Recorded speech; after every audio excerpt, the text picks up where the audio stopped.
초등학교 때는 아직 시험이 그렇게 많지 않기 때문에 조금 괜찮을 수 있지만 중학교에 가면 시험이 각 과목으로 굉장히 많아지고 학습량도 많아지잖아요. 그렇기 때문에 안녕하세요. 빠른 교육이 아닌 바른 교육을 향하는 콩나물쌤입니다. 오늘은 시험 칠 때 메타인지를 활용하게 하는 방법이라는 주제로 말씀 나눠드리려고 합니다. 메타인지의 정의 그리고 중요성에 대해서 설명드리고 있습니다. 그리고 공부할 때 어떻게 메타인지를 잘 활용하는지에 대한 이야기까지 앞에 영상으로 올려드렸는데요. 앞에 영상에서 메타인지가 왜 중요한지 공부에 어떻게 적용하는지 설명드렸는데요. 오늘 영상에서는 시험 전후로 어떤 방법과 질문으로 메타인지를 활용할 수 있는지에 대한 설명 나눠드리도록 하겠습니다. 오늘 영상 끝까지 잘 보시고요. 우리 아이 시험 전후에 이 질문들을 꼭 해주시기 바랍니다.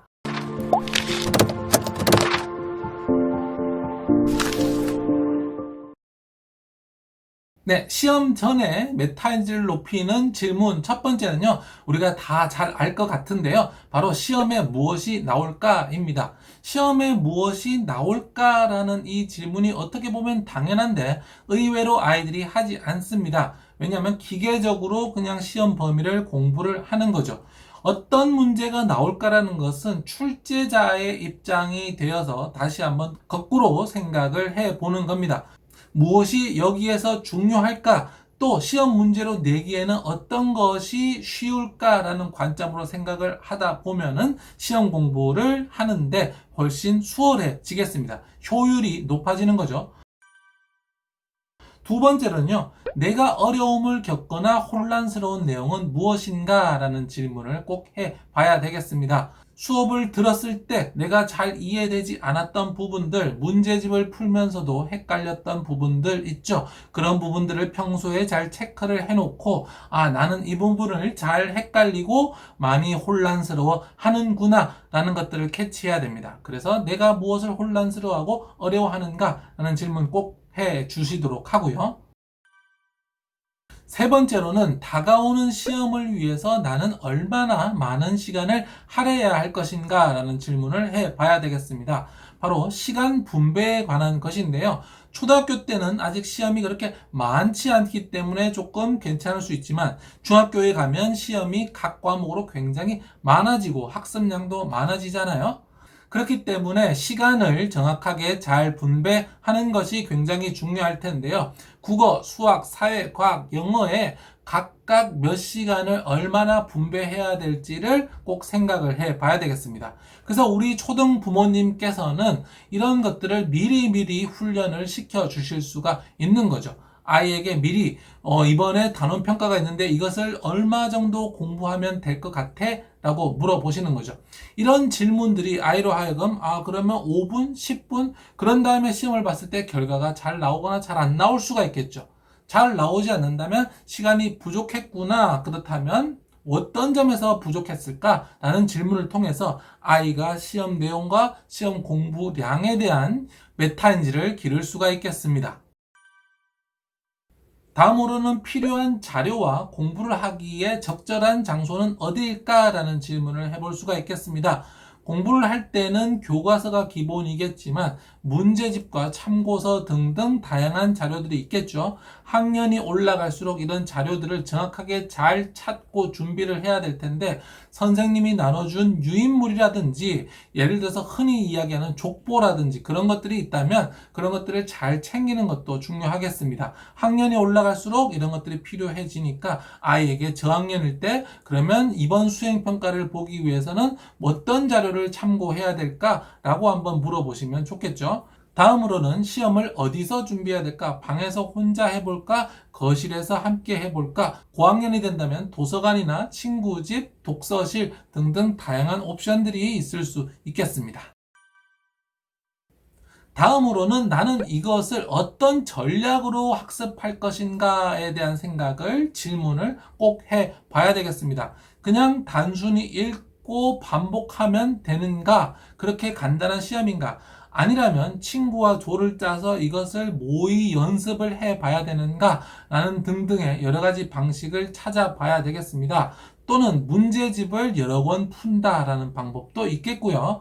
초등학교에서는 수행평가의 형식이 많기 때문에 수행평가는 당연히 모의 연습이 들어가 봐야 되겠죠. 예를 들어서 영어 말하기 테스트가 있다면 이것을 혼자 방에서 해볼 것인가, 녹음기로 녹음을 해볼 것인가, 부모님 앞에서 해볼 것인가, 이런 것들을 하는 겁니다.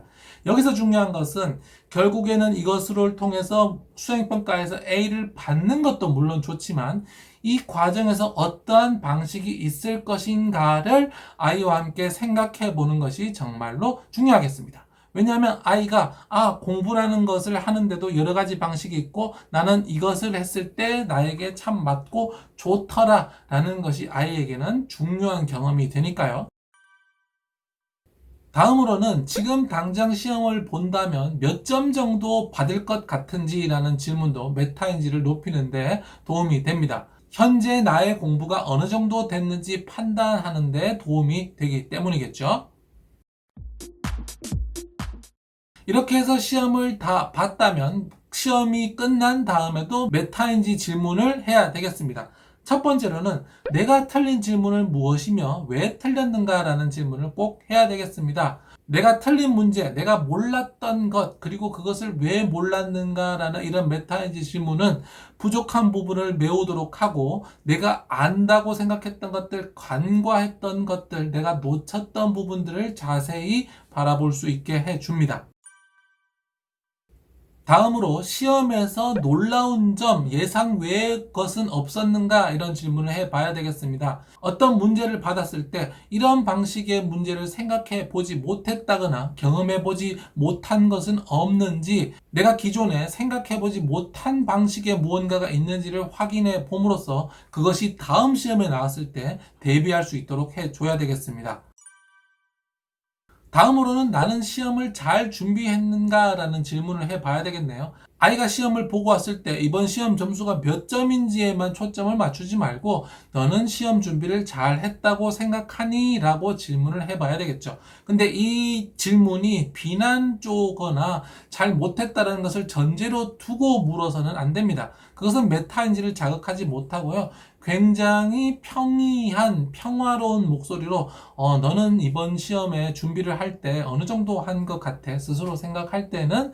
이라고 물어서 아이 스스로 정말 나는 어느 정도 노력했을까 스스로를 돌아보도록 만드는 게 중요합니다.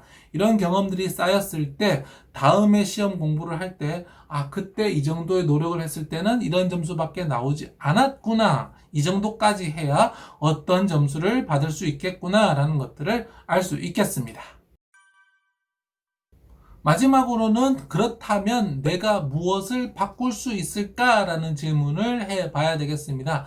시험에서 높은 점수를 받든 낮은 점수를 받든 잘한 점도 있고 부족한 점도 있을 거예요. 그렇다면 이제 앞으로 나는 무엇을 어떻게 개선할 것인가? 공부하는 방식에서 너무 설명에만 의존했는가? 문제만 많이 풀면서 개념을 놓치지는 않았는가? 아니면 쓰기는 충분히 연습을 했지만 말하기가 연습이 안 되었는가? 그렇다면 이 말하기를 개선하기 위해서 어떻게 할 것인가? 나는 단어를 많이 몰랐구나. 그렇다면 어떻게 개선할 것인가? 지금 현재에서 어떤 방식으로 바꿀 건지에 대한 질문을 해봐야 되겠습니다. 네, 오늘은 시험 전후로 메타인지를 높이는 질문에 대해서 설명드렸습니다. 이런 질문을 던지면 아이가 시험에 대해서 조금 더 곰곰이 생각해보고 시험에 더 좋은 점수를 받는 방식에 대해서 깊게 생각해 볼 텐데요. 시험 전후로 아이에게 이 질문을 부모님이 던져주시되 굉장히 협력적인 자세가 되셔야 됩니다. 비난조라든지 뭔가 책임을 자꾸 지우는 것이 아니라 좀 더 순수한 마음으로 대화의 파트너가 되어주시면서 이런 질문을 한다면 우리 아이의 메타인지와 성적이 모두 다 오르지 않을까 생각합니다. 감사합니다.